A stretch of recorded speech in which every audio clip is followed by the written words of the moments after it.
Merci Madame la Présidente. En deux mots, de manière assez rapide, on se rend bien compte que nous avons effectivement besoin de revisiter le dispositif.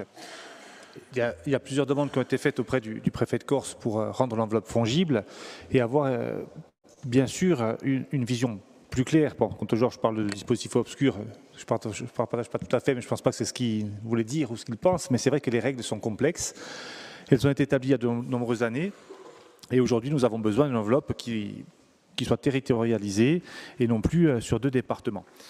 Ceci étant, on se rend compte aussi, de par les interventions des uns et des autres, eh bien, des difficultés des communes à établir un budget en matière de budget de fonctionnement, parce que ce sont des recettes de fonctionnement. Cathy a parlé notamment de projets ficelés pour les réseaux d'eau et autres, notamment.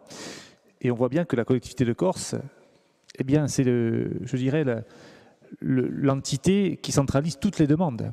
Alors d'un côté, on émet des demandes, des besoins, je dirais les difficultés financières des communes, et vers qui on se tourne, encore une fois, vers la collectivité de Corse. Mais il y a quelques minutes, on nous demandait de rationaliser nos dépenses, de rationaliser peut-être même les aides aux communes.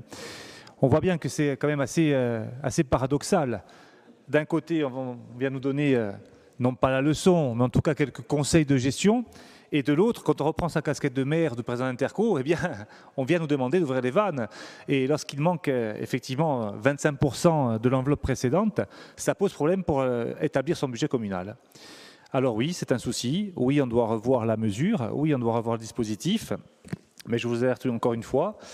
Eh bien, ici, nous sommes des conseillers territoriaux, certains en casquette de maire, de président d'Interco, mais dans nos propos, on ne peut pas demander d'un côté d'avoir une gestion plus rigoureuse, de l'autre, eh bien, d'abonder encore un peu plus les projets communaux ou les recettes de fonctionnement. Pour revenir sur le FRR, ancienne ZRR, juste pour l'anecdote, puisque ça a été évoqué, dans le droit fil de ce qui a été dit, sur les injustices, et je pèse mes mots. Alors, je ne parlerai pas de la Corse du Sud, je ne connais pas suffisamment bien le dossier. Pour la Haute-Corse, aujourd'hui, il y a 6 communes qui ne sont pas en ZRR. Pas 7, pas 8, 6. Les 5 de la CAB et Bigouille. Aujourd'hui, Luciane est en ZRR sur un décret magique qui est apparu il y a quelques mois. Borgo est en ZRR, c'est vrai qu'il y a une vraie revitalisation à faire. Et Jean-Charles n'est pas là, le maire, Bigouille, qui est dans la même interco que Borgo et Luciane, n'y est pas rentré.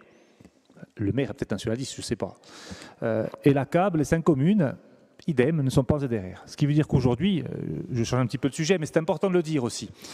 Eh bien, on a une fuite de nos médecins vers l'interco voisine, qui au demeurant est très bien gérée par mon ami et collègue Jean Domigi, mais qui, je pense, n'a pas besoin d'un coup de boost pour son développement, confère les chiffres de développement de Maranagul ces dernières années.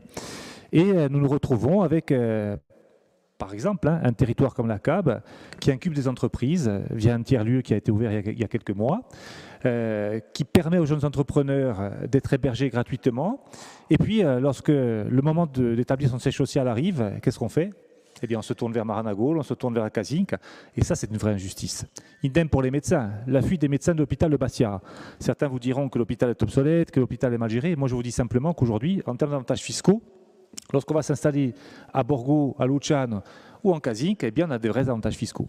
Alors, il y a des choses à revoir, ici comme ailleurs. Sur le dispositif, nous attendons aussi eh bien, que l'autorité préfectorale nous permette de rendre l'enveloppe fongible. Pour le reste, je pense que nous voyons, au travers de ce rapport, eh bien, les difficultés qui nous attendent dans les mois à venir. Merci.